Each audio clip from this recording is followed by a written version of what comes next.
Assalamualaikum warahmatullahi wabarakatuh.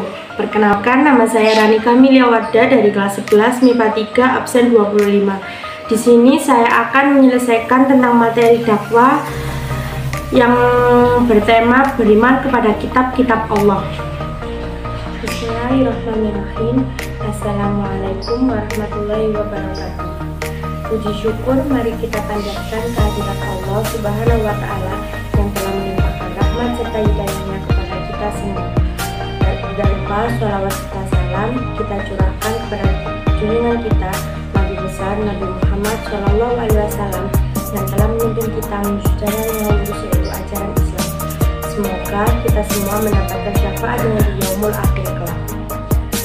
Hadirin yang kami muliakan, iman dalam bahasa Arab berasal dari kata amanah atau imanah yang artinya yakin atau percaya. Menurut Nabi Muhammad yang diriwayatkan Ibnu Majah, iman itu adalah tambatan hati yang mengema kepada seluruh ucapan dan menjelma ke dalam perbuatan. Beriman kepada kitab-kitab Allah adalah rukun iman yang ketiga, dan setiap muslim wajib beriman kepada kitab-kitab Allah. Mengimani kitab Allah berarti kita harus mempercayai dan mengamalkan segala sesuatu yang terkandung di dalam kitab tersebut. Iman terhadap kitab Allah merupakan salah satu landasan agama kita. Allah Subhanahu wa Ta'ala berfirman yang artinya, bukanlah menghadap wajahmu ke arah timur dan ke arah itu adalah suatu kebajikan. Akan tetapi sesungguhnya kebajikan itu ialah beriman dengan Allah, hari kemudian, malaikat-malaikat, kitab-kitab, dan nabi-nabi. Quran Surat Al-Baqarah ayat 170. Yang dimaksud iman kepada kitab-kitab Allah adalah meyakini dengan sepenuh hati bahwa Allah telah menurunkan kitab-kitabnya kepada para rasulnya untuk disampaikan kepada umatnya sebagai pedoman hidup. Seorang muslim beriman kepada seluruh kitab suci yang telah Allah turunkan dan lembaran-lembaran wahyu atau suhuf yang diberikan kepada sebagian rasulnya. Ia meyakini bahwa semua itu adalah kalamullah, firman Allah yang diwahyukan kepada para rasulnya agar dengan wahyu itu mereka dapat menyampaikan ajaran atau syariat agamanya. Di dalam Al-Quran disebutkan bahwa ada 4 kitab Allah Subhanahu wa Ta'ala yang diturunkan kepada para rasulnya, yaitu 1. Taurat yang diturunkan kepada Nabi Musa dan Zabur yang diturunkan kepada Nabi Daud, Injil yang diturunkan kepada Nabi Isa, dan 4. Al-Quran yang diturunkan kepada Nabi Muhammad SAW. Bapak, Ibu, dan teman-teman sekalian, tahukah kalian apa yang mendasari beriman kepada kitab-kitab Allah? Dasar yang melandasi iman kepada kitab Allah yaitu adanya keimanan kita yang benar kepada Allah. Iman kepada Allah merupakan asas pokok akan adanya keimanan kepada kitab-kitabnya, yakni keyakinan yang pasti bahwa Allah adalah Rabb dan pemilik segala sesuatu.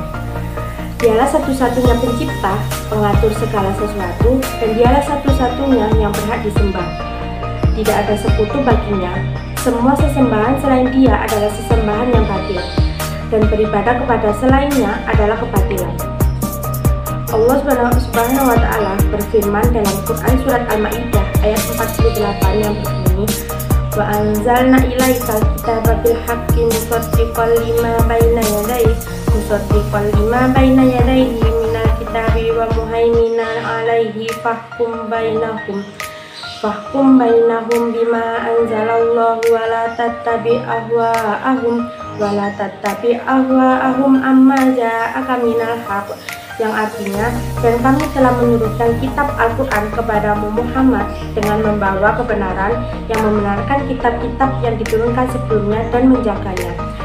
Maka putuskanlah perkara mereka menurut apa yang diturunkan Allah, dan janganlah engkau mengikuti keinginan mereka dengan meninggalkan kebenaran yang telah datang kepadamu.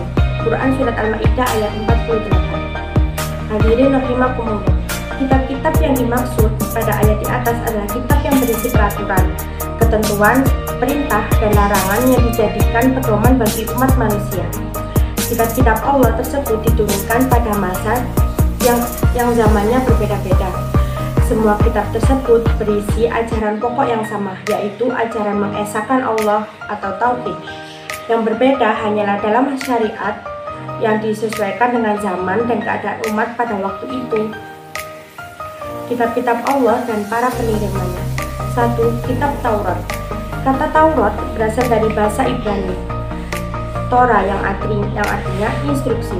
Kitab Taurat adalah salah satu kitab suci yang diwahyukan Allah kepada Nabi Musa untuk menjadi petunjuk dan bimbingan baginya dan Bani Israel.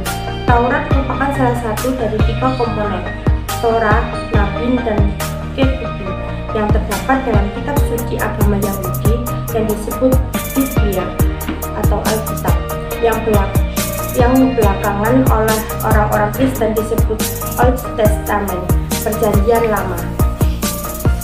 2. Kitab Zabur. Kata Zabur berasal dari kata Zabara yazburu Zabur yang berarti menulis. Makna aslinya adalah kitab yang tertulis. Zabur dalam bahasa Arab dikenal dengan sebutan Mazmur atau jamaknya Mazamir, dan dalam bahasa Ibrani disebut Mizmar, yaitu nyanyian rohani yang dianggap suci. Sebagian ulama menyebut Mazmur yaitu salah satu kitab suci yang diturunkan sebelum Al-Quran selain Taurat dan Injil. Dalam bahasa Ibrani, istilah Zabur berasal dari kata Zimrot yang artinya lagu atau musik.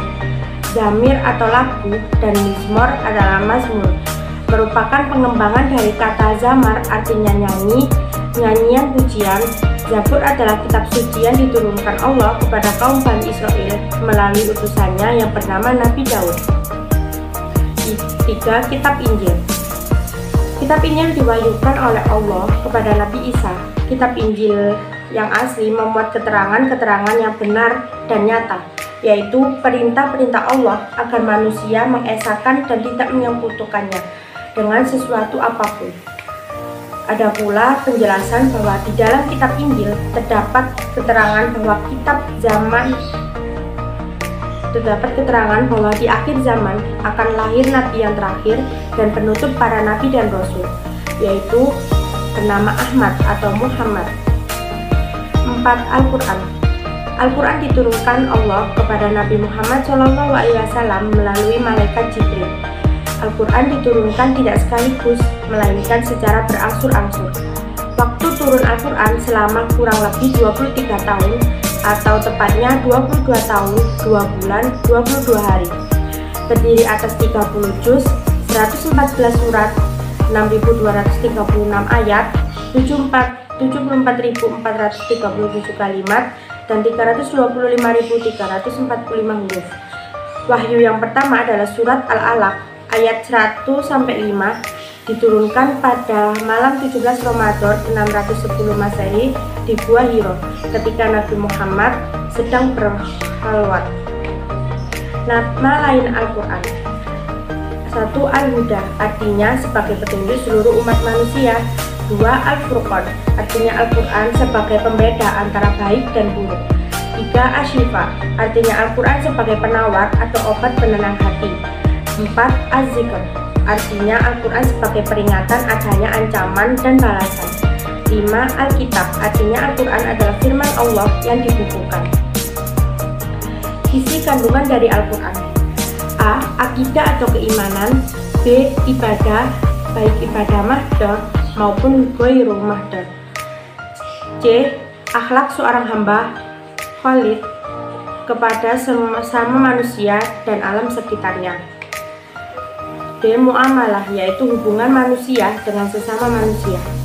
Tarikh, yaitu cerita nabi dan rasul, orang-orang soleh, dan orang-orang yang ingkar. F. Semangat mengembangkan ilmu pengetahuan.